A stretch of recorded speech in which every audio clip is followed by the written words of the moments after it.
check. And recording, and I did 1, 2, 3 instead of 3, 2, 1, which I've done literally every other time we've done this show. So I got to talk to my psychologist about that. I can't imagine if my mind would be perhaps, I don't know, a little frazzled by the end of this week as we are recording on Friday evening. But why? Did something happen? I was going to ask. I mean, I've been just like off Twitter and I haven't looked at the news all week, so I don't know if you wanted to fill me in on anything. You take a big sip of coffee first and then open up the Twitter app. Like literally, I want to say about 15-20 minutes before we started recording, Trump's account got permanently banned on Twitter, which is so funny. It's so funny on so many different levels. Epic poster of all time. The failingtwitter.com. Jesus. You know he's so mad about it too. You know he's so much angrier about that than probably even the election. Yes! Like, unironically, yes. He's so unironically, yes. Right. Oh my god. Of course he, because how would he cope? He would go to Twitter and have a hysterical meltdown in front of everybody. And he can't do that. It's being taken away. I also do think, like, obviously, again, I think it's funny and, whatever. I'm supportive of anything to aggravate him, essentially. But, like, the idea, too, there's this level of, like, this was too far, right? And there's, like, literally, like, a week left. Like, he already conceded, right, that he's gonna allow for the transition of power or whatever. Like, it's so low stakes to do it now. And it's, like, also this weird thing of, like, if the scale of the threat of what happened in the Capitol, like, is as high as it's being, like, portrayed to be by, like, certain people, right? Like, then the idea is, like, the very, like, core of democracy or whatever is at stake. And so this company is like, you're not allowed to use our website anymore. Like, it's just really bizarre and funny. Like obviously, again, I'm not saying, like, they shouldn't have done it or whatever. I don't care that he got it taken away from him. But it is funny that it's like, it's like the 11th hour and they're like, you were too naughty. Like, now? Like, after he lost. Right? Right. I like to compare. I actually wrote, this is years and years ago. I wrote a thing comparing, like, the social media guys to, like, the, like, early popes and how they could just like excommunicate, like, a leader of a country and just be like, oh, hey, fuck you. Man. But, like, we have the lamest ones ever. Like, the early popes used to, like, make kings wait outside in hair shirts, like, begging, like, please let me in, please take me back. And now they're just like, oh, you lost. Oh, and then you tried to do an insurrection. Sorry. Now we're gonna ban you, sorry. To be super clear, the guy that is in charge of the company that deplatformed the American president meditates in a Faraday cage in his garage. That is not a joke. That is literally truth. And also needs to eat a sandwich. Oh, jeez. But he is unlocked by living at a caloric deficit. He has unlocked parts of his brain. Right. That is also actually a direct quote. Oh, I just to go back to your metaphor though, Alex, I like the idea of the being popes, because then that opens up the possibility of Trump making his own, like, anti-pope. And there being, like, dueling popes and him anointing someone else, like in Avignon or whatever. Oh god, isn't that what Parler is now? Yeah, right. Yeah, everybody's gonna migrate over there. There's gonna be, like, a schism. Oh Lord. Now when I was a young boy, about the age of 5, my teachers taught me I could be the greatest man alive. They told me I could change the world, be whatever I wanted to be. There was no one in the world like me. Every one of us was so unique. I'd not be an average man. No, sir, I'd be no average man. So I had those big dreams, Welcome back, everyone, to Eat the Rich. This is a show about our political economy, late-stage capitalism, and the millionaires, billionaires, and multinational corporations hell-bent on staving off its death rattle. I'm Dwight, and today we have with us Shane. Hello there. Hello. And we are very grateful to be joined by financial journalist Alexandra Scaggs. Welcome. Hi, thanks for having me. Honor to have you. Big honor to have you. Thank you for coming on the program. A bit of weird serendipity, actually, that brought us to this moment, aside from the fact that, we're, trying to live our lives as, young people in the United States that is a crumbling empire, and we're wondering what the next decades of our life are going to be. But off the coast of our fair city of New York City, we spotted a vessel. You spotted a vessel, I should say, that was parked outside of Brooklyn Bridge Park in New York Harbor. That just seemed a bit odd. It was the size of a building. It really was. Like, actually. And I believe it's not just called a research vessel. I believe it's literally classified as a research yacht. It's incredible. And it's owned by the Dalio Philanthropies, which is owned by billionaire oligarch, leader of Bridgewater Associates, Ray Dalio. Famous hedge fund guy. Yep. And I believe, if I'm not mistaken, as of last year's assets under management, it was still the largest hedge fund in the world. It's probably although it has lost quite a lot of bit of assets under management, I think. Yeah, I think I have to actually look up probably. Let me just plug this into my Bloomberg terminal. Yeah, right. I Take a look. think I remember them making a couple of bad trades recently that got some news coverage. And of course, anytime that happens, institutional investors like to yank their money out. Right. But that boat was absolutely insane. So like I kept looking at it in the water and then looking at the buildings and being like, is there something wrong? Like, is my vision off? Am I losing my mind? Because that ship is bigger than the pier. Okay, it wasn't bigger than the pier, but it was really big Kinda. compared to the It's pier. really, really big. It turns out it's an adapted oil. It's not a drilling boat, but it's like an oil prospecting boat that Ray Dalio was like, I want to do something cool that's going to get me on National Geographic. So why don't we buy this and adapt it and make it the science mobile? That's my general impression. I mean, in fairness, it's not a bad, it's at least a billionaire using a little bit of imagination to do something with their money. It is. What are they researching on this seaborne laboratory? I'll tell you, because I actually have the Dalio Philanthropies website up. Okay. And it says ocean exploration and awareness. Because I watched raising awareness of the ocean. The largest thing on the planet needs awareness brought to it. Shane, I walked down to Coney Island and I kept walking, and by the time I got to the end of the sand, I was like, why am I wet? And I had no idea that there was an ocean there. It's a common problem. Lack of ocean awareness. It's an issue. Just on the side of it, there's like on the side of the boat in huge block letters, it just says, "This is the ocean," with an arrow pointed down. And it only costs like $500 million to do that. It just sails around informing people. Not many people knew that the ocean was so big, folks. Okay, maybe many people said, Trump, maybe you shouldn't take a long walk off a short pier, but I said, I think I'd be fine.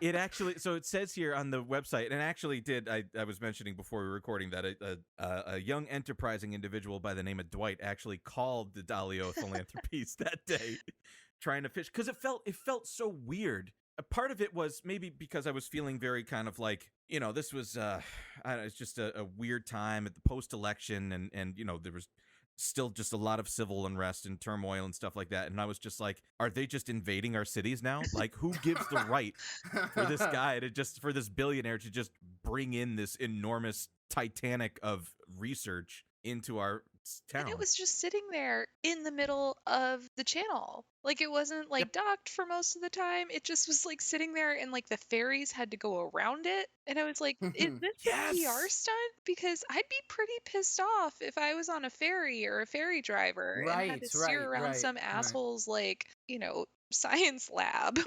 So I mean, all of that is an accurate description, firstly, because it absolutely was a PR stunt. And in fact, I'm reading this from the Brooklyn Eagle here. It says, world's most advanced marine research boat visits Brooklyn. It says, Ocean Explorer is a science lab and floating Hollywood production studio.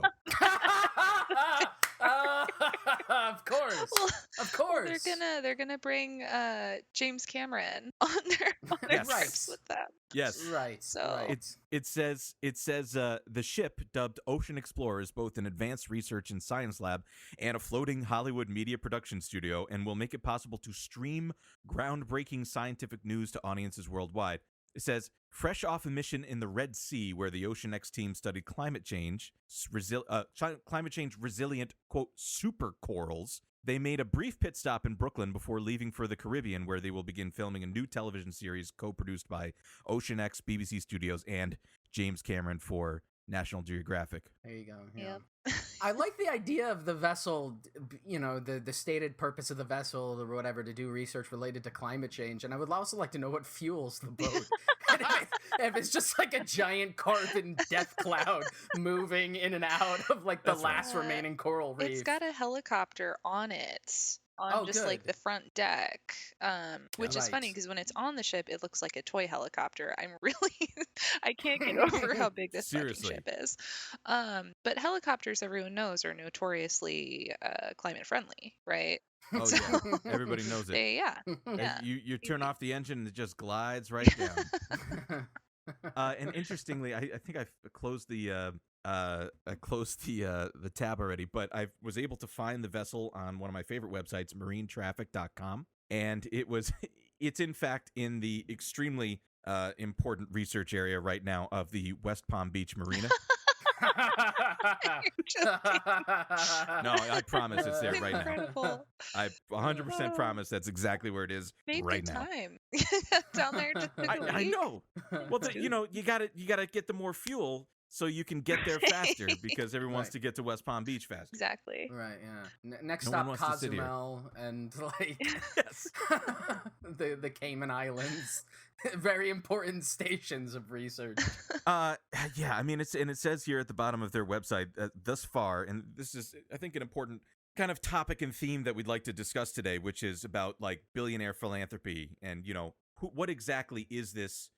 What's the point of it, and what is it? Who is it helping? And I think if listeners to this show might recall, as we do talk about it like every other episode, that charity in general is not entirely something that we endorse, because we think that it's a way out to get, for governments to provide us the things with a guarantee. As with all charities, it doesn't require a guarantee. It's just, hey, this is something nice to pick up the pieces from the state, which is fucking failing you. And it's a tax evasion scheme Right. on top There of it all of is. it. And There it also is. a PR stunt to usually repackage and reconstitute the image of whoever's providing money for the philanthropy. I mean, if you look up Ray Dalio just on Google, the first thing that comes up is like American philanthropist, right? Like, and like To that's burn and again that one is time. that is the way that, like, guys in that position and of that wealth and power, right, can rebrand themselves, kind of evade maybe troublesome news stories or alternative perspectives on like who they really are, what they're really doing with their wealth and their money. Speaking of troubling news stories, I actually just found a story about Bridgewater's performance this year. Really? And it looks like its main fund, as of November 6th, so who knows, its main fund was down 18.6%, according to Bloomberg. Fuck. Yeah, so it looks like, That's bad. yeah, stonks only go up, and Wait, Bridgewater. Wait, hang on. An idiot could have made a killing this year. Yeah, I mean, An idiot could have made a killing. I think they need some radical accountability and transparency there to figure out what went wrong. You'll understand at the end of the episode why we're laughing at this. That is astounding to me. Yeah.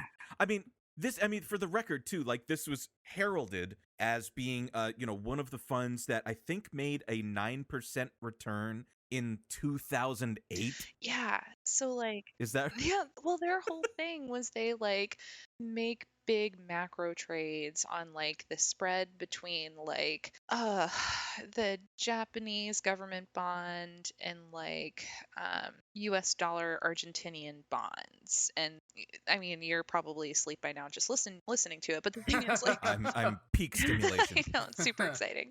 But like pretty much all they do is just like look for these little relationships between markets and then like try to find rules which they like, I read some old interviews with Dalio and he really does talk about them like they're like natural laws or something. And he's like, we're just going to bet on them and find them and be radically transparent and tough on each other.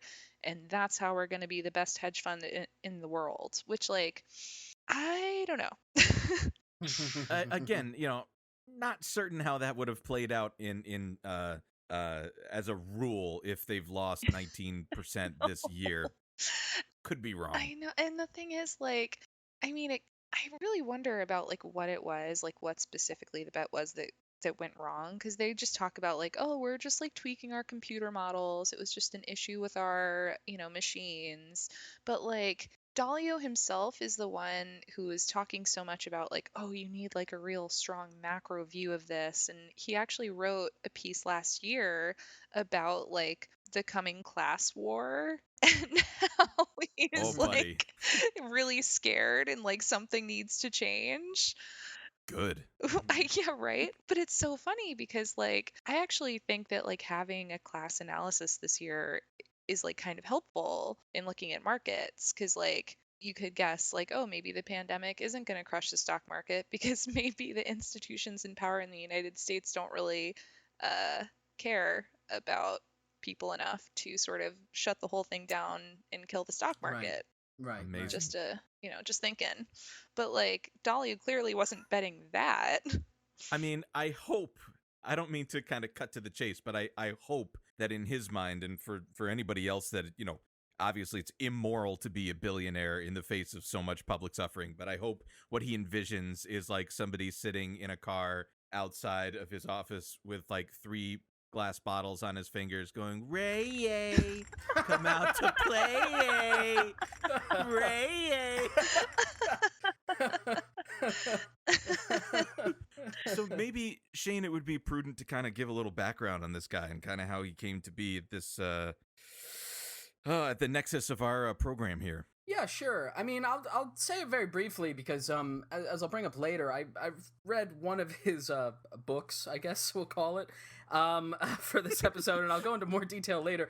And there's like autobiographical information in that, and that kind of matches the stuff that I found online looking for it. And it's kind of boring, and it's in the similar scope of other people that we've looked at on the program, where he seems to have come from some kind of like middle class background, but has played that up as like, I had a hard life, everything was like really difficult, rags to riches kind of thing. But yeah, he's from Queens. He's from Jackson Heights. He had an Italian family. Hey. His dad was a jazz musician, Marino Dalio. It was like a weirder expansion of his last name. And then his mom was just like a housewife. And so he grew up in Queens, and the thing that is like everywhere in all of his biographical stuff about him, and the stuff that's like a lot in this little autobiographical portion in this book of his, is that like when he was a kid, everybody in his neighborhood, like at the barber shop or whatever, you could imagine, again, sort of the Goodfellas 50s sequence. Tale. Yeah, whatever. Everybody was like talking about stocks. And he said a couple of times, like, we didn't talk about the Yankees, we talked about stocks. And so there's like some story, when he was like 12, he invested $300 in some airline and then like tripled his money. And so that was like a foundational moment for him where he's like, I could make a lot of money. That's also like, if you're 12, how do you have $300? Like that kind of puts a hole in the idea that like I had it really rough growing up or whatever. Hey, he was parking cars for DeGuglio restaurant. He was 11. Right. Come on. Right, exactly. I mean, there's a lot of stuff in there. You had to put a block of wood on the clutch to start the wheel. There's a lot of stuff in there about, yeah, exactly. Like, I did a lot of paper routes and things like that. But, again, I'm not saying, like, he grew up with, like, a silver spoon in his mouth or whatever, right? It does seem like he genuinely was, like, a hardworking young kid, but he obviously didn't come from, like, the poorest background either. But in any case, he went to, like, community college at Long Island University, and he, like, kind of weirdly shits on it in his autobiography. He's like, this sucked. And so then, after he graduated from there, he went to Harvard Business School and got an MBA. What a weird asymmetry of institutions. I'm sorry, I have to point it out. I really wondered about that. I should have also mentioned, too, at the beginning, he was born in 1949. So, like, his upbringing is kind of like, his biography, like, goes perfectly along with, like, the boomer stuff. There's like a weird line when he's talking about, like, being in college and it being the 60s and, like, being into the Beatles. And he has a funny line where he's like, the Beatles went to India to learn how to meditate, so I decided I should meditate too. And I still meditate, and it helps me figure out futures trading. Can you imagine? Yeah. So it's like, it's like that focal point of that, like, kind of being enough, like, ancillary to whatever the hippie new age kind of stuff that happened in the 60s, but then translating that for... that into business, right? And translating that eventually into, like, weird ideas about, like, corporate culture and what makes success. So then by the time that, he gets his MBA, he comes out of school, he's trading on the stock market floor in New York. He's doing, like, futures trading. He worked for, like, a couple of other firms, and he has, again, there's some stories that my eyes just glazed over when I was reading, and he was talking about, he was, like, working, and that was, like, in the 70s during the, like, the recession that happened there, and that made him realize that, like, oh, there's money or there isn't, like, useless bits of information. And so then after that, he decided to found Bridgewater. And so he founded that, I believe, when he was, like, 26. And again, it's, like, one of those rags to riches things where he's like, I founded it in my apartment, and it was a tiny little outfit. Later, 5 years later, they moved to Connecticut, which is where they have stayed till this day, I believe. And by the time, decades later, in 2005, was when it first became the world's biggest hedge fund, which, as you were bringing up at the beginning, Dwight, I think it has retained that since. Or certainly it's in the top there, right? It's got, like, 150 or 160 billion dollars or whatever in assets that it's managed. Ray Dalio, by the way, now is worth about 19 billion dollars. He's somewhere in the top 100 richest people in the world on, like, one of the Forbes lists. I saw one, I don't know if this is still the case, but I did see one that was amusing. He was the 69th richest person in the world. Hey. And there's that number. But yeah, I mean, like, so, in terms of what made Bridgewater a success and how he was able to navigate it and get to that position of kind of becoming this, very powerful billionaire, I mean, I'll go into it later in terms of his own personal philosophy that he's developed. But that's certainly, like, the story that he tells himself and that he proselytizes, right? And so talking about in terms of, like, philanthropy and rebranding, it does seem to me that whether or not it's true, his own explanation for why he's, like, successful and wealthy is he kind of imagines himself to also be, like, a philosopher guy. Like, he seems to have this idea that, like, these principles, which again we'll get into more detail later, but these principles of, like, business or whatever, or these, like, generalizable things, as you were saying, Alex, are tied to, like, the fundamental laws of nature, and that, like, all you need to do is, like, sit down and focus and identify with the problems and see things for how they are accurately and not, like, what your silly emotions or whatever get in the way, and then you'll generate wealth and success or whatever. In terms of how he actually did it, I don't know, because I don't even understand my bank account. But, like, but yeah, that's his deal. And so again, after it really it took off and became, like, uber successful, that's when he started then kind of going into these other areas. He's written a number of books. In fact, there's one coming out later this year, called The Changing World Order: Why Nations Succeed and Fail, which apparently is like a comprehensive application of his, like, business knowledge to, like, the realm of geopolitics, which to me is a very exciting prospect to read that. It's something. So I think in terms of, so I probably can help a little bit on the like, how did they do so well and raise so much money? Mhm. Please. I mean, so leading up to the financial crisis, I know less about, but I do know that like they sort of saw that there was a ton of debt before the financial crisis, like consumer debt, and they were basically like, oh, maybe this isn't going to be so good. And it was one of those things where, like, at the right time, they just bought a bunch of treasuries and, like, levered up those positions. So they basically, like, added a ton of debt. So, like, if treasuries rallied, they would, like, rally a ton extra. Wow. And yeah. And so their fund did well. And then, a lot of the success of hedge funds is actually, like, just marketing. Like, if you have good performance, Yes. you like go talk to people, you're like a compelling guy to like the consultant who basically like is the gatekeeper for all these big pension funds, and you have like a story that you can tell them, right? And then they like introduce you to the pension funds, and then you like get a bunch of their money, and then that's how you become basically the biggest hedge fund in the world. Because it's not like this is like a dark money thing or anything No. like that. These are just like big pension funds, like state pension funds and stuff. Yeah, big institutional investors. Looks like Delaware's pension fund actually pulled all of its money this year, which No. is, according to Bloomberg. Explain that, rich boy. Yeah, I know. Let's see. Okay, a $180 million investment. I like don't want to get in trouble for saying the wrong thing. Okay, right. But yeah, in the main fund, We have many SEC folks that listen to the show, so all the regulators.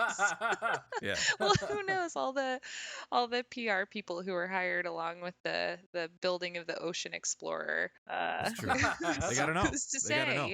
Yeah. But yeah, so it's like they made that one good bet, right? And then you can like really make hay from that if you like know the right people, if you have the background like he does. And, if you have a story you can tell about yourself and your fund. And, like, that's basically one of the biggest parts of that whole thing. It's not that you're like, I'm a genius. You can tell just by seeing me that I am objectively more of a genius than all these other people. It's, like, also a very interpersonal thing. I don't mean to be reductive. Yeah.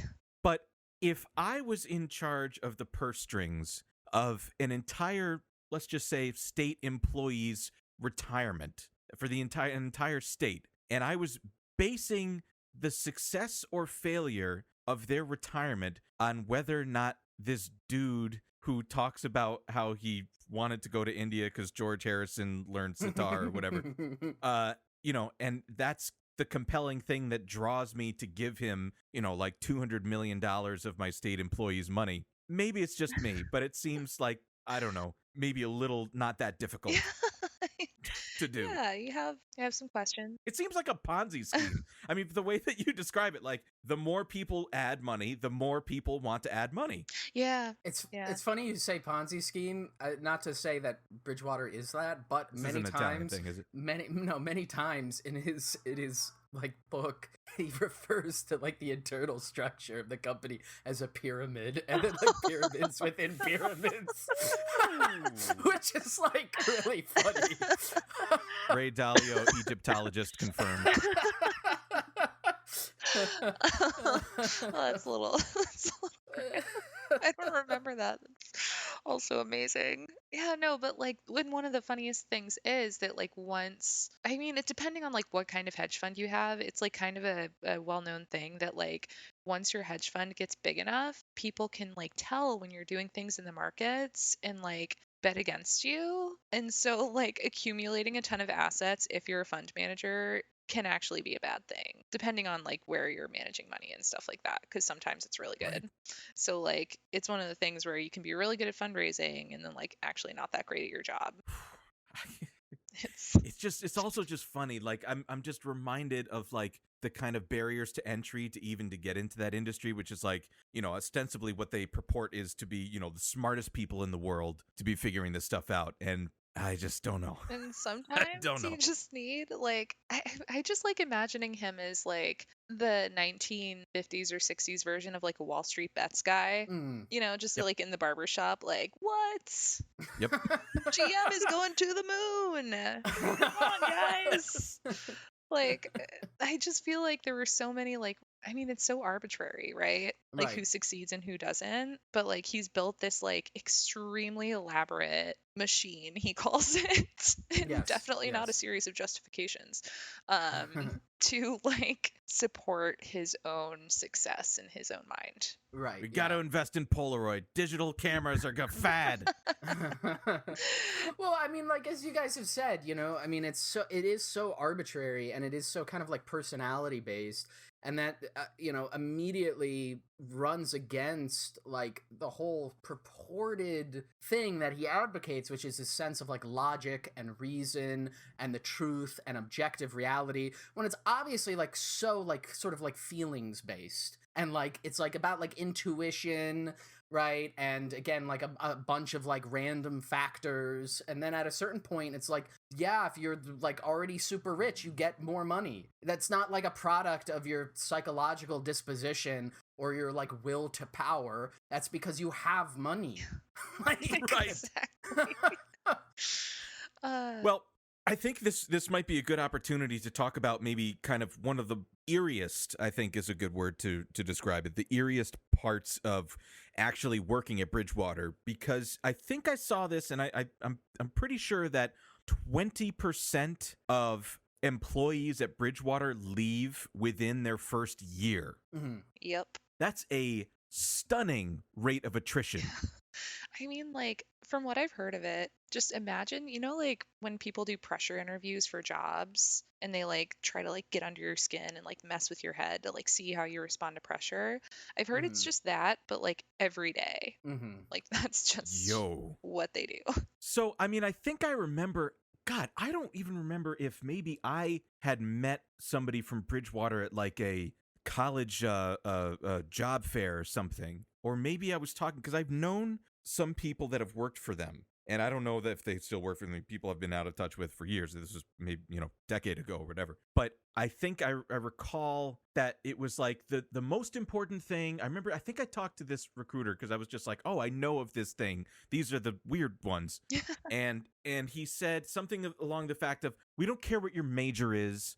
We don't even maybe necessarily care what your GPA is. The most important factor for working for us is, will you fit within our culture? Mm-hmm.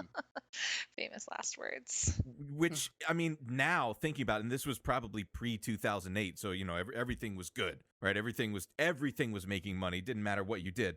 That now, to me, sounds like just what an enormous red flag. Right, Get the hell out of there.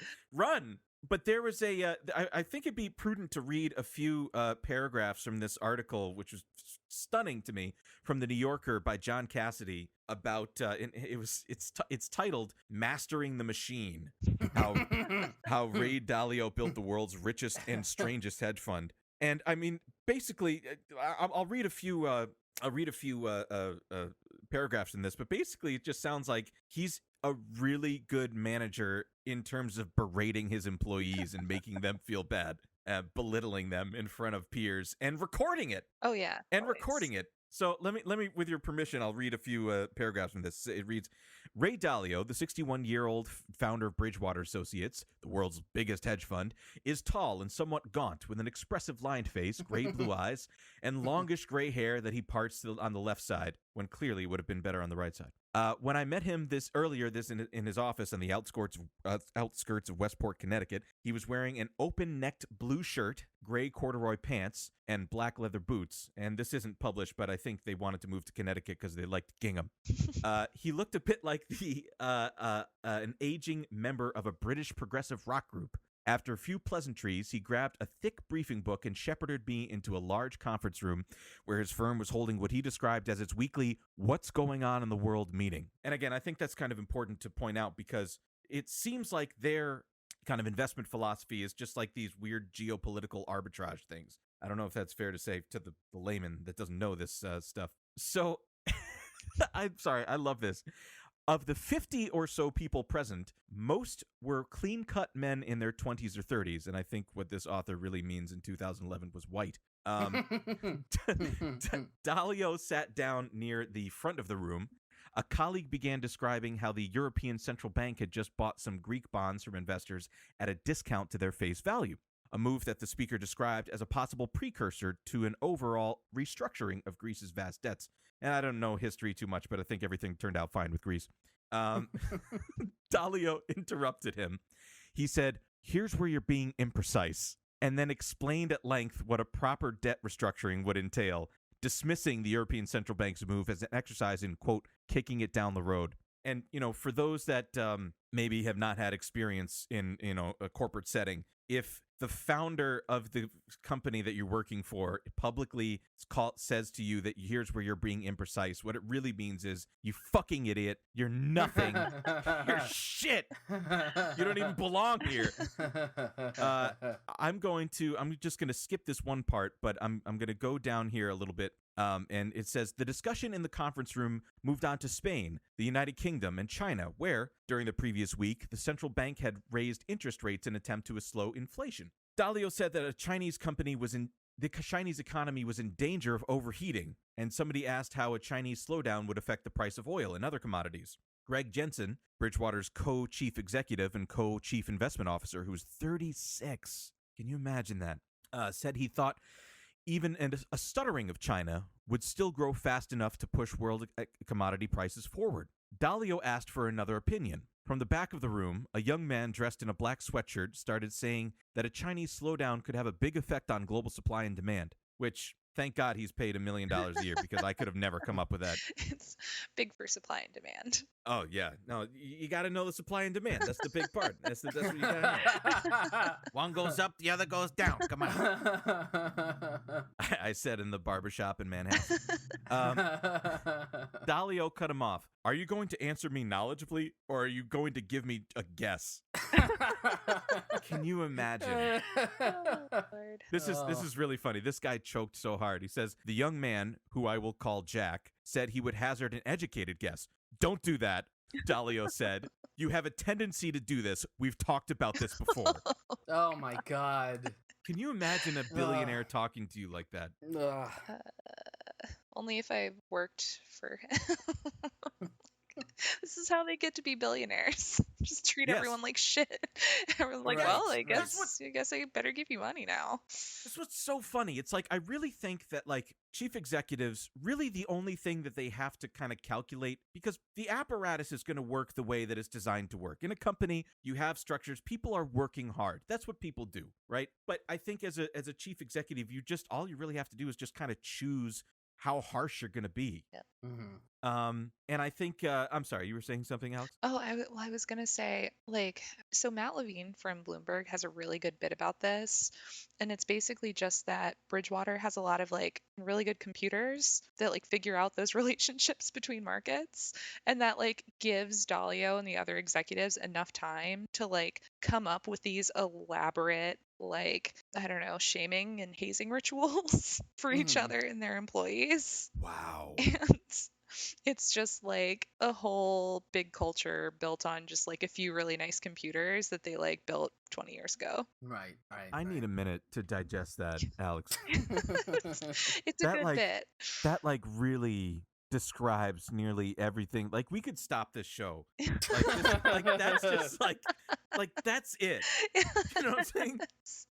Because there's only so many algorithms you can make. Look, Japan goes up, the Argentina bond goes down, hey, then we're going to make a buck on the way or something, except for last year. But stunning to me. Yum. Yeah, there's another really good piece in New York Magazine, also from 2011, and their whole lead was about how this relatively new guy really didn't like the peas in the cafeteria. Oh my God. And so he posted about it on their firm message board about how bad the salad bar's peas were. And so Ray Dalio himself brings this up in an executive meeting and is what are we gonna do about these vegetables? Okay. It's just amazing. That sentence represents $17,000 of time of this guy's time, and he's talking about fucking bees. Yep. It's radically transparent, man. I've had our good buddy Elron Mexico's phrase in my head literally every single day for the last 2 weeks, which is, we deserve better enemies.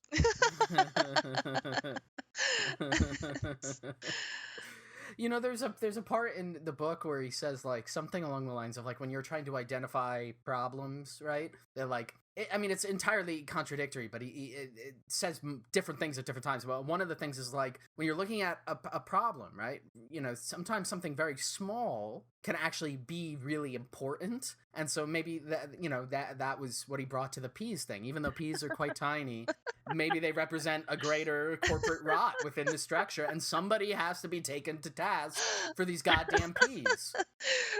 That's on us for not understanding the profundity of it. Yeah. Right, exactly. Every detail matters, but also don't be a perfectionist.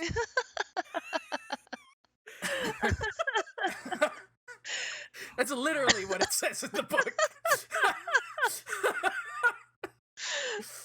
I think now is a good time as well to just explain, you know, the core philosophy that they're purported to live by, which is this quote radical transparency, which to me reads a lot like, you know, Nixon's tapes in the Oval Office, but you know, who am I to say? It says, after the meeting, Dalio told me the exchange had been typical for Bridgewater, where he encourages people to challenge one another's views, regardless of rank, in what he calls a culture of radical transparency. Dalio had no qualms about upbraiding a junior employee in front of me and dozens of his colleagues, clearly. When confusions arise, he said, it's important to discuss them openly, even if that involves publicly pointing out people's mistakes, a process he referred to as, quote, getting in sync. He added, I believe that the biggest problem that humanity faces is an ego sensitivity to find out whether one is right or wrong and identifying what one's strengths and weaknesses are, which is exactly why he retains the, title as CEO, because, you know, he doesn't believe in a hierarchy. Right. Billionaires are notoriously good at suppressing their own egos. Yes. Maybe if we were just better at that, we would also be billionaires. That's what I'm missing. Yeah. It's not that I don't have $1 billion. It's just that I don't have the right mindset. My ego is standing in the way of my great financial success. It's a shock to me that this guy has not been on the Joe Rogan Experience. Oh no, you're gonna give him ideas. I was thinking exactly that as I was looking at this stuff today. Shocking to me. Just give it time. And I'll just put a pin in this by just reading this last paragraph or two. It says, Dalio's philosophy has created a workplace that some call creepy. Last year, Dealbreaker, a Wall Street website, picked up a copy of The Principles, this is the book that we'll discuss in a moment, and made fun of a section in which Dalio appeared to compare Bridgewater to a pack of hyenas feeding off a young wildebeest. That's the section I was going to read. We'll get there. In March, AR, a magazine that covers hedge funds, quoted a former colleague of Dalio saying, Bridgewater is a cult. It's isolated, it has a charismatic leader, and it has its own dogma. The authors of the article noted that Dalio's, quote, emphasis on tearing down an individual's ego hints at the so-called struggle groups of Maoism. I have no idea what the fuck that means, but it sounds a lot to me like Scientology. Yeah, no, I mean, it is, in Maoism, there would be, like, these practices usually, you know, like, self-criticisms, right? Like, where you'd have to, like, as a group, come together and, basically denounce oneself and sort of do this, like, kind of weird public confession. Almost imagine, like, sort of like a perpetual, like, Moscow show trial where, like, everybody's, like, constantly, like, talking about, like, how bad they are, what's wrong with them, and everybody else is encouraged to, like, shit on them, point out their flaws, like, identify the problems. And, you know, the comparison to a cult, I do think is also really valid. I mean, like, we talked about this very briefly a while ago on a Patreon episode, but, a few months ago or whenever it was, I stumbled across this old cult called Synanon, which was like a rehab thing in California. And they had this practice. It was a similar one where basically when you would come in, you know, it was sort of the front-facing thing of this cult group was like, it was a rehab center. So you would come in, usually, you know, you're struggling with some kind of addiction. They usually make you go through like cold turkey. And then once you get out of that state, and you're obviously in a very vulnerable state, right? You would go into these kind of like group therapy sessions. And they had this thing that was called the game, where essentially everybody was encouraged to like shit on each other very publicly and very aggressively. Like the aggression was like deliberately provoked. Like you should like point out everything that's wrong with that person, like totally break them down, make them feel worthless, right? And then somehow through that, right? There was the quasi-spiritual element of like, then there would be like a transcendent moment. You would break down and you would then feel at one with the community. And obviously that's just like a method of control, right? Like that's like, It's abuse. yeah, it's a clear method of psychological abuse, right? Like, I mean, interpersonal abusers do similar kinds of things, right? Like you berate somebody to break them down and make them feel worthless, and then you step in and say, but like, I'm here and I love you, right? And that's what like a lot of cults do, and that is, from what I understand, right, is the end all of this philosophy. And what is really meant by radical transparency is essentially an excuse for like one of the most like horrible forms of like interpersonal surveillance within a company setting, and then ultimately about control and like establishing a certain kind of conformity, right? Because if everybody's like afraid of like being called out for certain things, like you're going to shift your behavior over time. And so back to like whatever college job fair thing you were at, right? Like when they say like we want somebody who's gonna like get in line with our corporate culture, what they mean is they want somebody who can be like molded in that fashion, right? Want someone to assimilate. Right. Resistance is futile. Yeah, exactly. It's page 1. No, and the funny thing is, it's like not just that, it's also that there's like a sort of powerful, charismatic guy right in the middle of it, right? Like I just watched that show about Nexium called The Vow. Oh. And yeah. And the whole thing was like, oh, you have to like break down your ego and your defenses and your fears. But like everyone's ego was broken down, like except for the main guy. Right. And they were like, oh, but he's our leader. He founded this place. And so it's creepy. But I actually know someone who interviewed for an admin job at Bridgewater. Really? And like all that, that's just like setting up calls, setting up conference rooms. Like this was a friend who was like, I just need a summer job. This is not what I want to do for the rest of my life. And the Bridgewater people gave her the Bridgewater treatment for the admin job.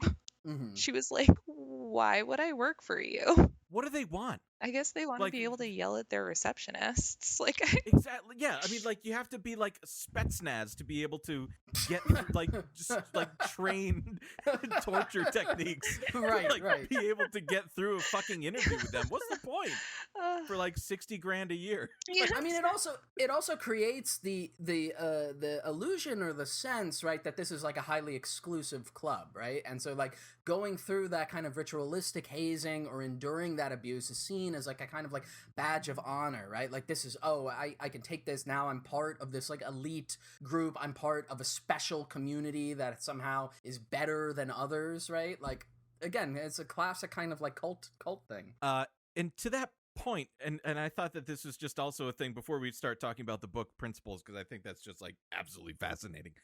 There's an interesting person that was, of course, in the vein of radical transparency, you would want someone with some knowledge on keeping things extremely public and not secret at all, which is why somebody we know was their general counsel, former FBI director James Comey. After he was deputy attorney general and before he was tapped by the Obama administration to be the FBI director, he was the general counsel in Westport, Connecticut for our friends and sponsors at Bridgewater Associates. You know what struck me? So I read about that part because I like reread the New Yorker profile myself like before this just to refresh my memory, and I forget the quote that he said, but I swear to fucking God, it sounds like a Sorkin thing. Like it sounds like his speech is just written by Aaron Sorkin. It was like the cheesiest fucking quote in the world. He's like, yeah, he can be a tough guy, but by God, if he isn't the smartest asshole I've ever known. Talking about Dalio, and I'm like, just kill me now, man. We should have known. We should have known then. I mean, for the record, too, like Comey literally came out this week saying that we should not prosecute Donald Trump. For decency and whatever fucking bullshit reason. He's too tall, in my opinion. I mean, the blood flow issue. There's too much gravity bringing it down. It's the only solution or the only explanation. So I'm sorry. It just says because he was the deputy attorney general under the Bush administration. I'm reading from this New Yorker thing. It says Comey saying, most of my friends think I'm having a midlife crisis, Comey told me in a recent phone conversation, referring to his decision last year to leave Lockheed Martin and accept an offer from Dalio. Oh, God. So Shane, I think we should put a cap on this and just discuss. I think what I think is the result of not having anybody around you to say like, dude, maybe this isn't a good idea. Right. Yeah. Which is the book that he put out, I think, for free on the internet, right? Right. Well, as to my understanding of it, so I should explain. So I have a printed copy of the original principles from 2011, because a friend of mine who I went to high school with also worked there for a bit, and I guess the original version of this, Dalio, like, vanity published in this weird little, like, bound, like, mini book. It's like literally like Mao's Little Red Book or something. It's like an ideology text. and it, he gives it to all employees. And I think the idea is it's like quasi-mandatory reading, where it's like maybe not officially said you have to read it, but like it's expected that you do, right? Again, speaking to the kind of like cult-like conformity of it. And so he gave me this, and I remember I read it at the time, probably when I was like, this was like 10 years ago. I was probably like 20 and just high off my ass and thought it was like funny and weird. But I actually like dove into it, for this, and it's so fucking stupid and bad. Like, I can't explain like how much of a non-thought most of this is. This version it's about 200 pages. And again, this was like the vanity published version of it, but then he later like expanded on this and came out with like a more comprehensive book that then came out, that was actually published by Simon & Schuster in 2017, I think. Yep. And Alex, you were mentioning you did like the poem thing. Yeah. With that. It was so, again, it was so like kind of empty that I was like, I have to like do something with this, because like you could just pick out a line from any fucking page and be like, whoa, that's like really deep, man. Like if you like smoked a lot of pot. So right, exactly. I was like, okay, I just used a random number generator and like picked the pages that the number generator picked out and like picked out little lines. And I was like, that could be a poem, kind of, but like a shitty poem, but like that's kind of the point, because it's all would it be uncouth if you allowed me to do a dramatic reading of one of these poems? You can go for it. I'm gonna get real close to the mic with this one. Okay. This is from this is Principles 21. The Russians were buying a lot of grain at the time and wanted my advice. So I took her on a combined honeymoon business trip to the USSR. We arrived in Moscow on New Year's Eve and rode by bus from the drab airport through a dusting of snow. The word combined honeymoon business trip, I think, just like broke my brain. I remember seeing that and being like, what? Oh, Ray, what are you doing? Yeah, but I mean, essentially, I think that's a good selection to point out, but like it's so empty because it's a hodgepodge of like all of this weird circular logic and circular language that, again, doesn't really mean anything, then kind of sprinkled throughout are like little anecdotes from his life and from his business. And so the book is organized into 3 sections. So the title of it is just Principles, right? And when you open it, and I'm going to show you guys this, and then I'll read it out loud, but this is on the opening page. In black, all caps text, it just says, "Think for yourself. What do you want? What is true? What are you going to do about it?" And so the book is about these like principles that he's developed that he thinks have like management and business application, and that like these are the guiding ideas behind, what makes success, why Bridgewater is a success, and what kind of individual you need to be in order to be successful in general, but also like at Bridgewater as an employee. And so part 1 is called The Importance of Principles. And this is like just the most circular fucking nonsense. And like the formatting of the book too is like every now and then, like the really important things, I guess, for him are like in bold or italicized or underlined. There's all these like weird breaks in the text. There are all these like weird custom graphs that, or like something will be like boxed out for no reason. It really reads like, again, if you're like me and you're like, got high a lot when you were like 14 and tried to like write down philosophy for the first time. That's exactly what I was thinking. This is what it reads like. Strong fedora wearing energy coming off of this. Yeah. So just like here from the first section of what like the importance of principles. It says, we will begin by examining the following questions. What are principles? Why are principles important? Where do principles come from? Do you have principles that you live your life by? What are they? How well do you think they work, and why? Nobody edited this. No, Nobody absolutely edited this. not. And then, like, concurrent throughout all of this is he basically says, like, this is what a principle is, and this is why it's important. And I also want you, throughout the entire time that you read this book, to keep asking yourself, is this true? Is this true? You're supposed to be an independent thinker that's reading this, and that's also highlighted a lot. You're an independent thinker, and then often after he'll like enumerate like a principle, there'll be again a little like blocked out bit of text that says like, did you think this was true? Why or why not? It's like in fucking, shitty high school textbooks where they have like, after you read a section, like a little like take home instructions. Just one other funny thing from the first section is there's also, in terms of the weird formatting, there's like tons of footnotes that are like totally irrelevant or weird or tangential. And on the very first page, there's a footnote after he's talking about like why principles are important.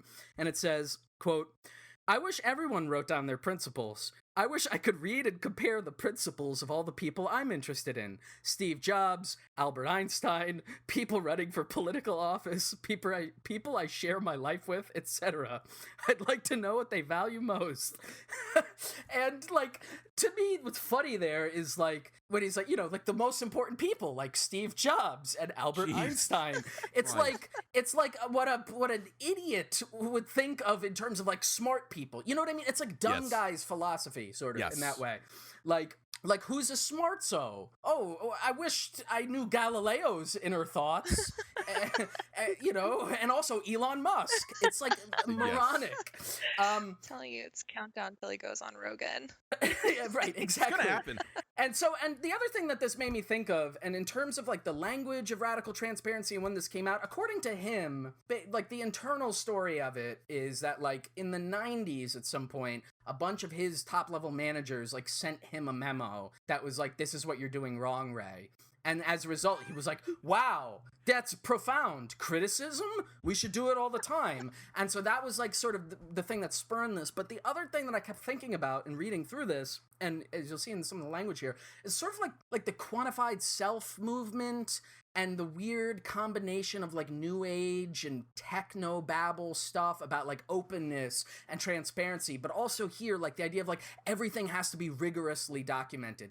Everything is a data point we could use. Like, what did you eat for breakfast that day? Like somehow like all of this information matters and can like tell you the character of a person, whether or not fucking grain prices in Russia are going to rise depending on the quality of the black bread you had with your tea or whatever. That's some Twin Peaks shit. Like when he's like throwing the rocks at the bottles and shit. It's like you gotta trust your intuition. He did bring in David Lynch once. Well, because they do the transcendental meditation thing. I say this as an occasional meditator. Like there can be too much meditation. Like this maybe. I mean, I know he's like into TM, transcendental meditation. Like that's his shtick and whatever, and that's fine and it's great and it probably works with some people. But can you imagine like the inner thoughts that he's like trying to calm, which is just like, I should berate my secretary today. How can I berate my secretary in a way to help her personal growth? Right, yeah. It's really, oh God. He's just like the perfect hedge fund billionaire for today. Just like does you just look around his office and just sit there and think like, every single person around me right now is wearing Brooks Brothers. Maybe I'm not getting the best information available on Earth.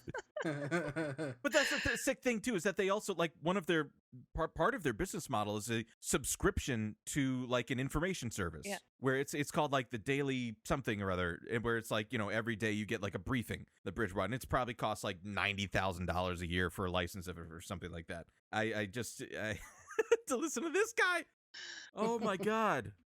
What was the high? Let's go ahead, Shane. Go ahead. I was just gonna keep moving with the Please. next section because there's so much to get through, and I Ruin honestly me. I would love to do a dramatic reading of the whole book, but so first section, what are principles? And the answer is they're important.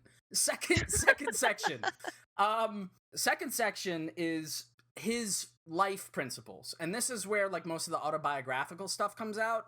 And, you know, we covered some of that already. But, like, again, with the weird formatting and kind of, like, data enumerative quality to the writing, right? It's like everything is, like, in these, like, weird lists, right? So he has, like, you know, here are, like, 3 things that he learned as a kid. It was 1, it isn't easy for me to be confident that my opinions are right. 2, bad opinions can be very costly. 3, the consensus is often wrong, so I have to be an independent thinker. Then there's like literally in the next 4 pages, there's like tons of lists. There's another one here. Let's see. There's another one here where again he's like, what did I learn from my early life? 1, I learned it by working for what I wanted, not for what others wanted me to do. 2, coming up with the best independent opinions I can muster to move toward my goals. 3, stress testing my opinions by having the smartest people I could find challenge them so I could find out where I was wrong. 4, being wary about overconfidence and good at not knowing.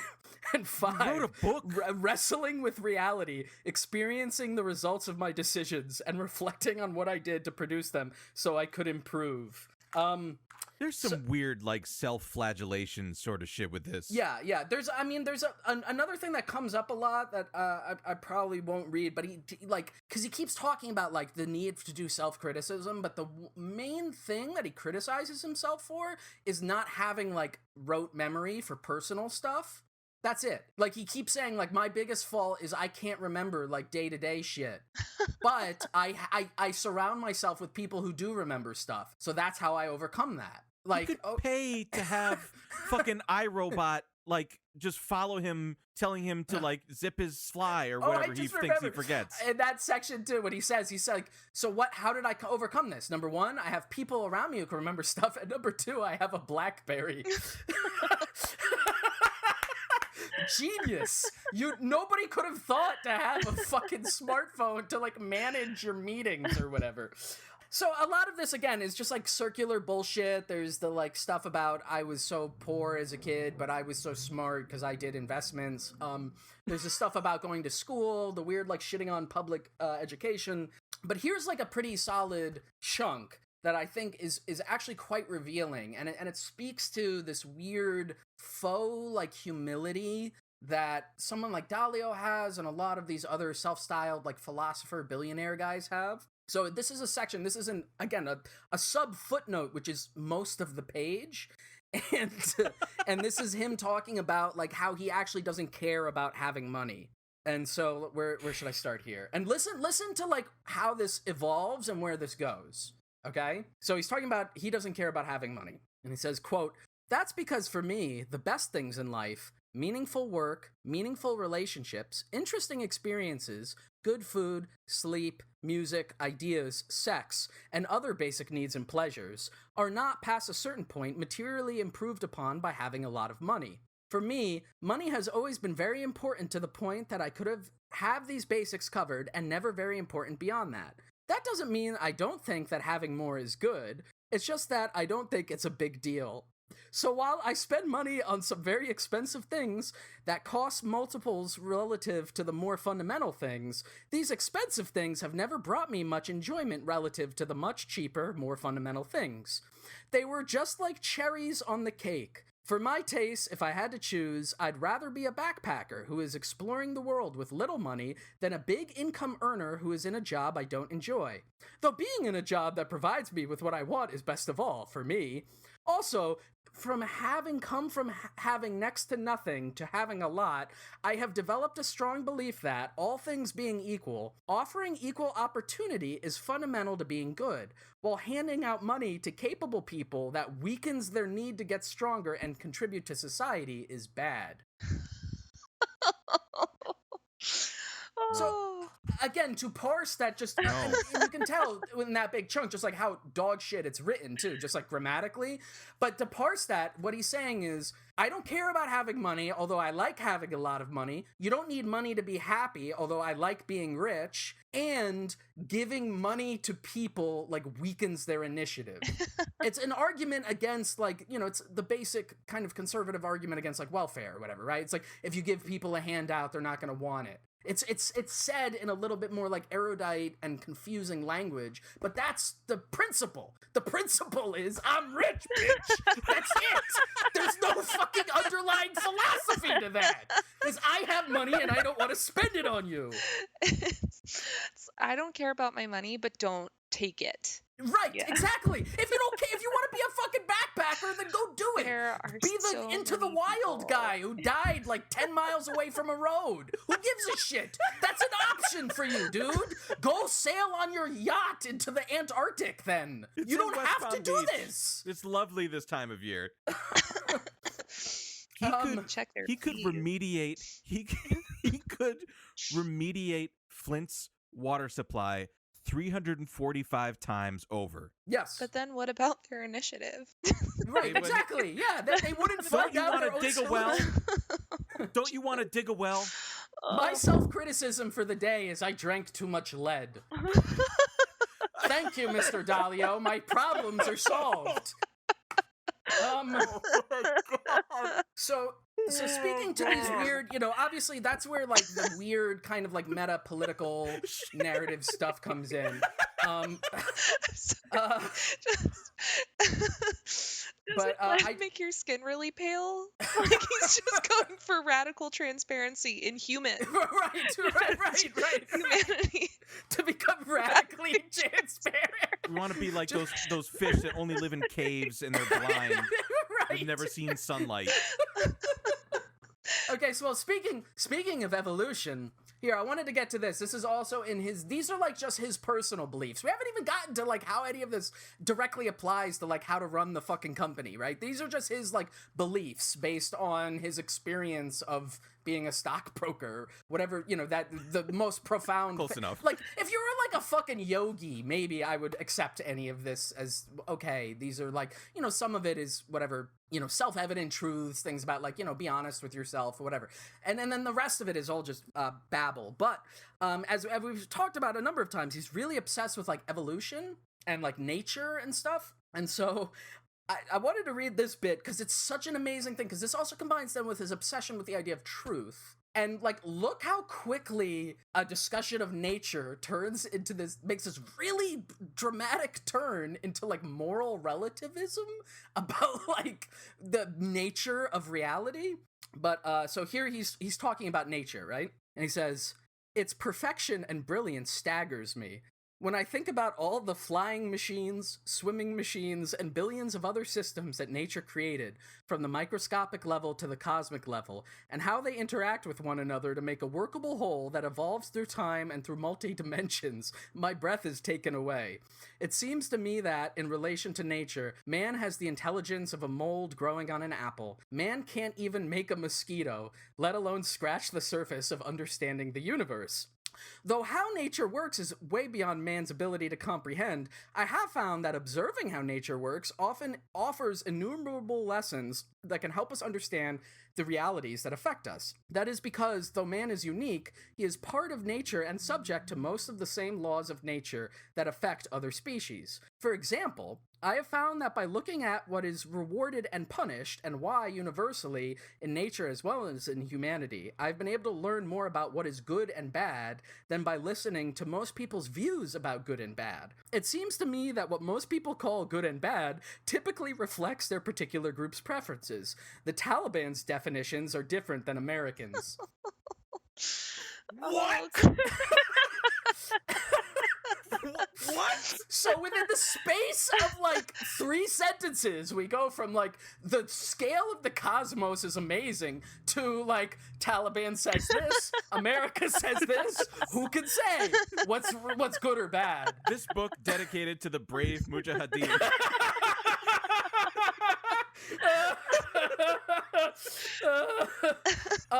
So obviously where this ends up going, and I'm not going to get into it because it's obvious, but it gets into appropriating, like taking the idea of evolution and making the jump essentially to like a soft version of social Darwinism. Yeah. That's the jump. And the jump is there that like some people are good at some things, some people are good at other things, and you have to recognize what you're good at and what you're bad at.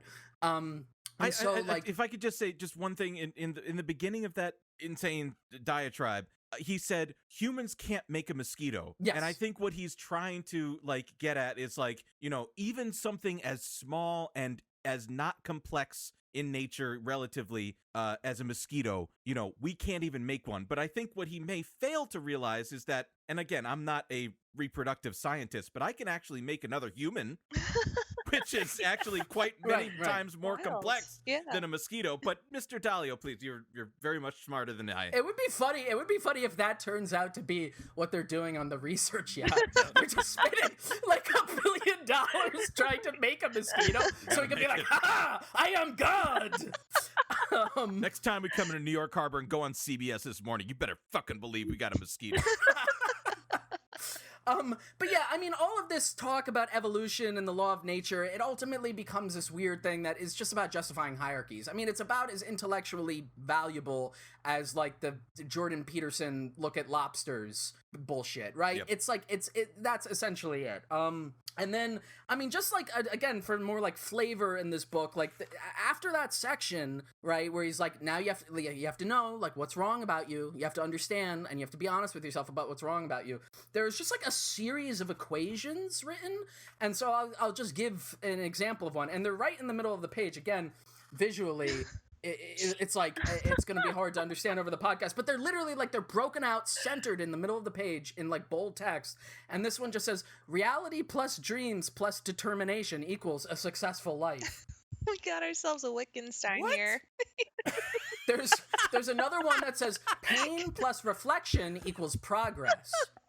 All right, he's self-flagellating. And so, you know, and then again, he ends this section and talking about his like personal thing about being like, you know, my biggest problem is I don't remember stuff, and that's why I have a BlackBerry. See, you can solve your problems. And then there's this whole section which is your two U's and your machine. And I really tried to understand this, and I read a lot of erudite academic bullshit, like, and I could not fully parse this. But the idea is so like the verbiage of the machine, because he mentioned it earlier, right? And I have to believe, again, in sort of the idea that this is just like secondhand philosophy that he picked up from other things. I know Richard Dawkins in The Selfish Gene, which was published in the 70s, described genetics in terms of like a machine, right? So that like your body is a machine created by your genes in order to do certain things. So that's that whole passage that he was like, you know, machines that swim and machines that fly.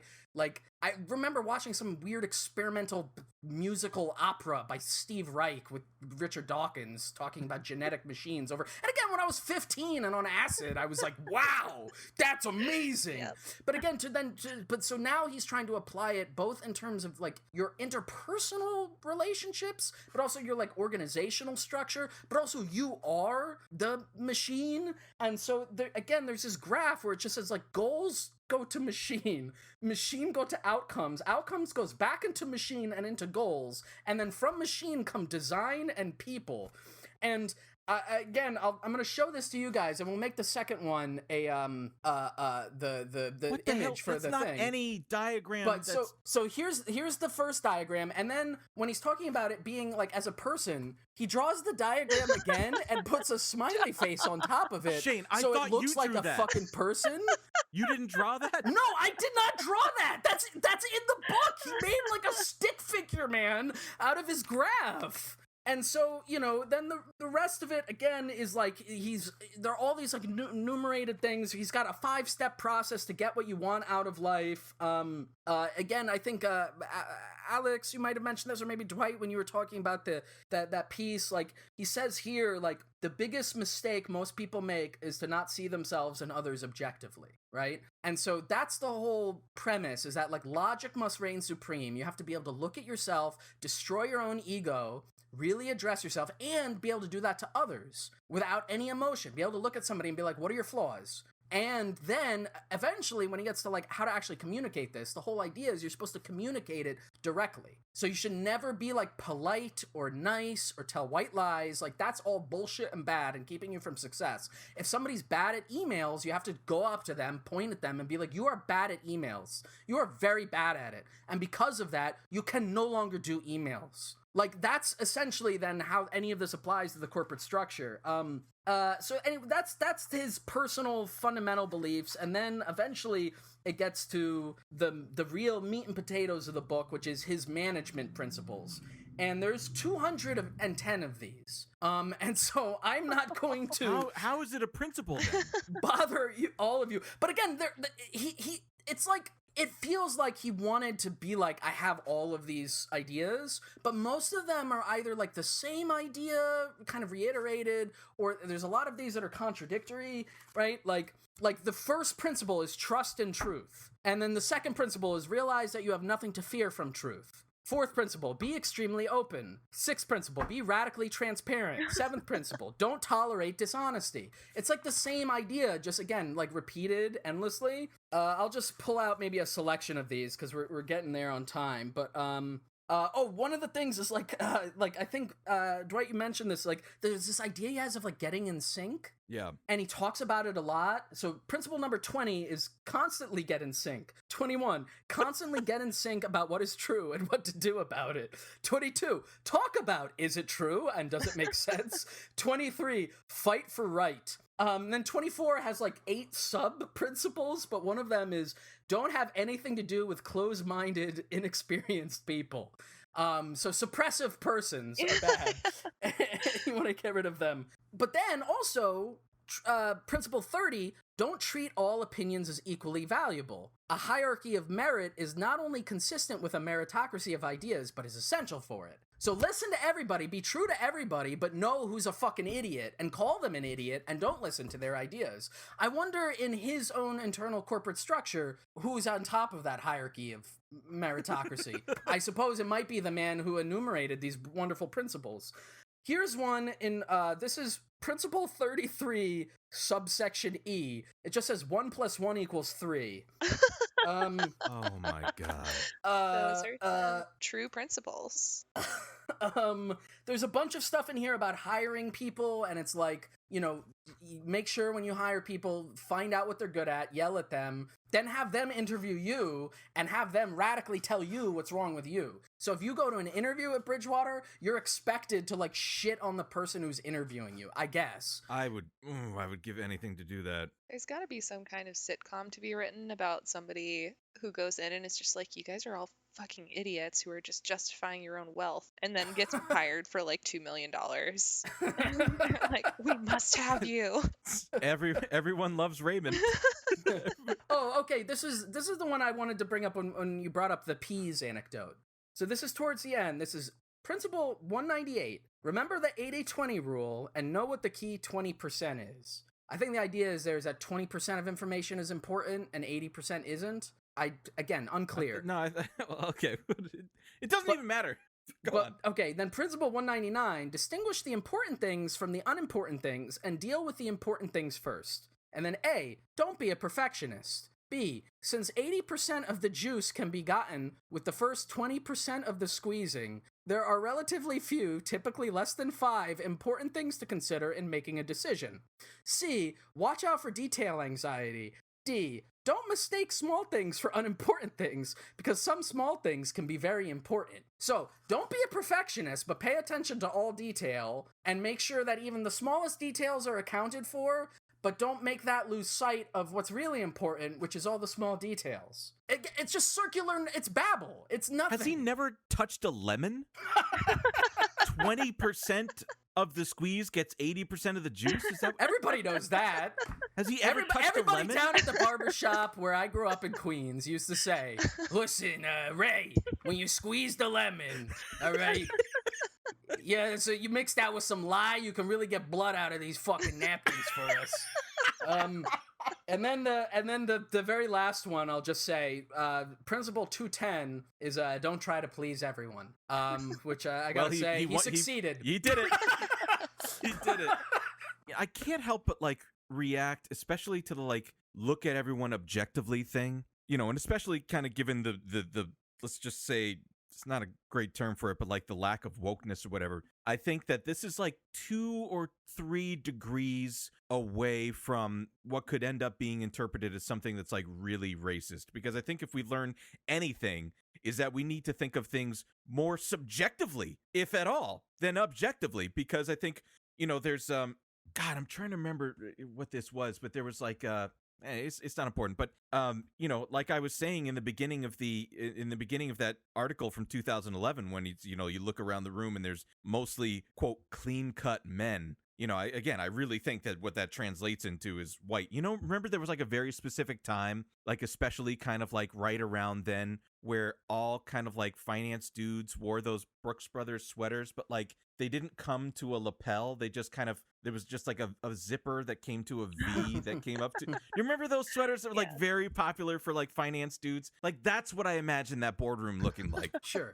Oh, totally. And go ahead. Sorry. No, I was just gonna say, I think, like, again, in terms of the to actually engage with this idea, right, and to look at what it's proposing, right, which again on the surface seems platitudinal and like fine, which is like be honest with one another, right, be honest with your managers and try to find the best solutions, right, like okay, whatever, that is self-evidently true in a certain weird way, but the whole way that it's couched in this language of like everybody's like on this equal footing, but we're not really on this equal footing, and there's a meritocracy and everybody's got to be like open with each other, what it ends up doing, like we know that there are like social hierarchies that exist, right, like there are like elements of like privilege, but then obviously like class as well, like that get like mapped into social interactions, so you're not really all on the same equal footing, right, and the whole idea that like you have to like cut through all that bullshit and just be like radically honest with one another is going to lead to the proliferation of whatever the existing hierarchy is, which in this case is he is the founder of the fucking company, and it just becomes a way, it's like a model for dictatorship essentially internally within a company. It's not really a model for like a radical transformative democratic, like we're all gonna come to this agora of fucking the boardroom and like exchange like honestly with each other. What it actually means is like whatever I say goes. I have the final say, and I'm allowed to criticize anyone at any point. And, and that's not just reflected here, but that's reflected in this whole kind of weird, again, like new agey libertarian technobabble philosophy of like, we're all just intelligent humanists walking through the world.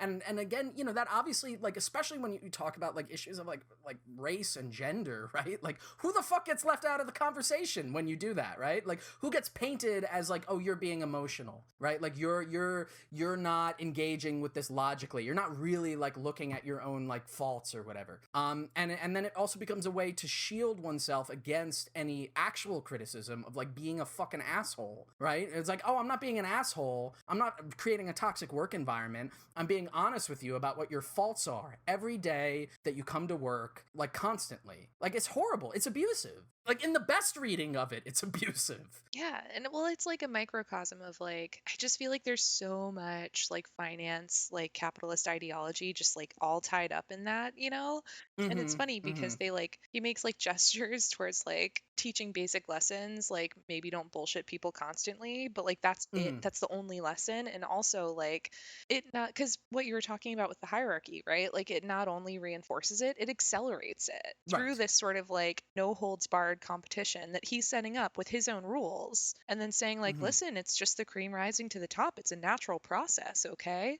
Like he's sort of naturalizing all of this to make it seem as if like there's no other way for it to work, and that he's just like being the most honest and open about it. But like really he's just taking the process that like he wants to use to sort of like distribute money basically, right?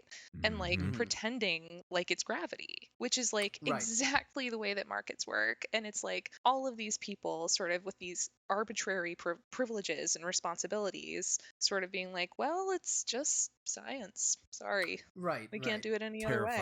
Yeah, I mean, it's the idea too that like again that you could make an analogy between like quote unquote the natural world, which already is like sort of suspect as like a Yes. intellectual frame, and to be like, and the market is a reflection of that, right? Like that is not objective. That's an ideological value where you Yes. think because of your adherence to capitalism, you think that that's like a natural state, right? Like there's like, and not to say that any of the arguments about like natural states are valid, but a much more valid argument would be like, then why aren't you a fucking hunter-gatherer? Like, what does that mean?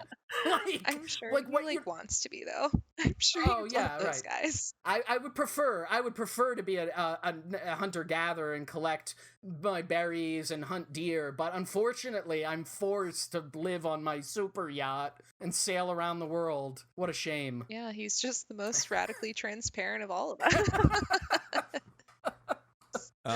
I think in interest of time, we should probably kind of bring this to a close. I mean, there's so much too that like we could have gone into. I mean, with this guy, and especially like with Bridgewater and stuff. I mean, you know, the gravity around a quote, you know, largest hedge fund in the world, you know, lends itself to being kind of a swirl of bad actions and things that are overall bad for the working class, and generally, you know, just not additive to anything that of any social utility. Like this doesn't like helping anybody. You know, it's nothing about this to me seems like good. I mean, maybe they're making some pensions, well, maybe not this year. Like some pensions are taking a bath this year. Like that's a bad thing when people are trying to retire. And when I think it's like, you know, only roughly 1/3 of boomers his age are, you know, are financially prepared for retirement. I think, you know, what's the thesis for this, and especially of a guy like this, is firstly, you know, it's really funny to me that he fell into like the boomer trope. I mean, his dad was a jazz musician in the 50s, and then he owns a BlackBerry. Like, how fucking, where do you go from that coolness to like playing clarinet at the Copacabana, which probably saw some of the coolest parties, like, to then going and being like, well, fuck that, Dad. I'm going to go to India, but I'm going to learn how to like calculate arbitrage better.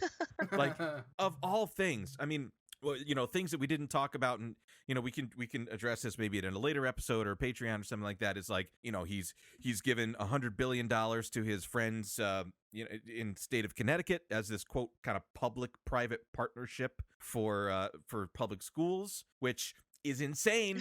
It's not good. That's not how public schools work. He should just be fucking taxed, and we should get the actual recompense of, you know, the billions in taxes that he should owe. You know, I mean, literally, we just learned this. Like, it was a few years ago that Mark Zuckerberg gave $100 million to Newark public schools, and things went worse. Mm-hmm. His we didn't even get into his weird son that did underground rap, and now he's like a filmmaker. His other son, didn't he make like a rap movie? Yes. Or a rap screenplay about like being bipolar? Yep, that's correct. He did like a rap like musical. Oh no. He is an Italian white man, to be clear. His eldest son just died like a few weeks ago. In a car, I don't know how to say this.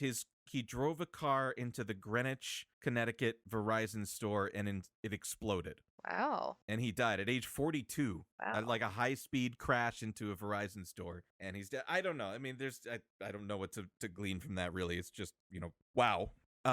So there's just a lot with this, and, you know, again, I think what's important for us to recognize, especially as you said, Alex, and this isn't controversial to say, like, this is a well-established fact, that billionaire philanthropy at its most cynical is, how to put this, a cheap change of the titles on your eulogy from, you know, weird alpha-seeking cult leader to, you know, or you know, guy that could have been cool by all rights from having a jazz musician dad and went to India to study transcendental meditation, but instead, you know, loves screaming about peas in front of people wearing Brooks Brothers, to instead, you know, it's very bizarre. I mean, I think importantly, these ventures kind of like Ocean X and the Dalio philanthropies and stuff like that is just a way to not be taxed on the, however umpteen, hundreds of millions of dollars that he pours into that. And it offers nothing except really, really good PR for him, because that's how we think of him instead of this, this Dr. Bronner's screed that we're seeing, that he publishes on the internet for everybody. Yeah, no, I mean, philanthropy. And I mean, I guess the one thing we do get out of it is what, a mini series with James Cameron, because if you don't have a movie set on your charity yacht, do you even have a charity yacht? That's what I would like to know. I think it would be great if if Ray Dalio was interested in exploring the bottom of the ocean. I think, as we've sometimes done on this show in terms of talking about like what penance or punishment or whatever these people should suffer, I think like in his case, we make him radically transparent, like we were discussing earlier. So his skin and his muscle tissue is invisible, and as the serum goes into his body in front of his boardroom, right, as it starts to go down his chest, we see in his stomach just a bunch of peas. And everyone says, "You lie! You lie!" The Pea Man. He thinks he's gonna like become this like Dr. Manhattan, like self-actualized, like all with one just thing. Becomes the Jolly Green Giant. But we're just watching his digestion, watching him process peas into waste. Wow. Alex, thank you so much for joining us. It really means a lot that you came on. It was a blast. Thanks for having me. That was really fun. For those who are interested in following your financial journalism, where can they find you? I'm on Twitter at Alexandra Scaggs. Like Boz, not Ricky. Boz SC. Scaggs, Yeah, man. And not Ricky related. Skaggs. See, Shane? We can talk about bluegrass artists casually on this program. I don't know who those people Ricky are. Skaggs, man. You keep saying that like it's going to have more meaning to me. You might as well be enumerating principles to me. It's just empty. Ricky is an wow. SK and Boz is an SC. Yes. So that's all. We love Boz all I got. Skaggs on this Yeah. program. No relation. Fairly confident. Sadly. No, I'm sorry to hear Yeah, that. me too. Sorry to hear that. You're from the East Coast Skaggs. Yes. Yeah. The East Coast Skaggs. That's my gang name. We got jackets recently. Oh, that's not Alex, thank you very much for joining us. We really appreciate it. Thanks for having me. Till next time, folks. Stay cool, folks. Stay cool. And all other animals, we and all are machines, are machines, created by our genes, are machines.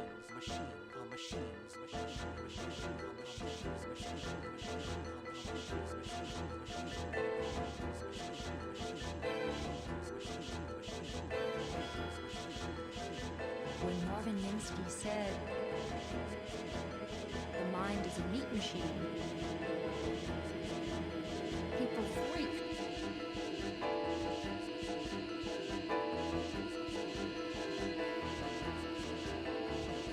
A monkey is a machine that preserves genes of trees. The script for human life is 3 billion letters.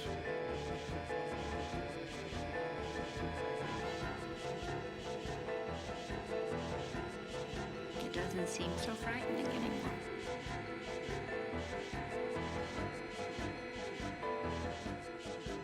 A fish is a machine that preserves genes in the water.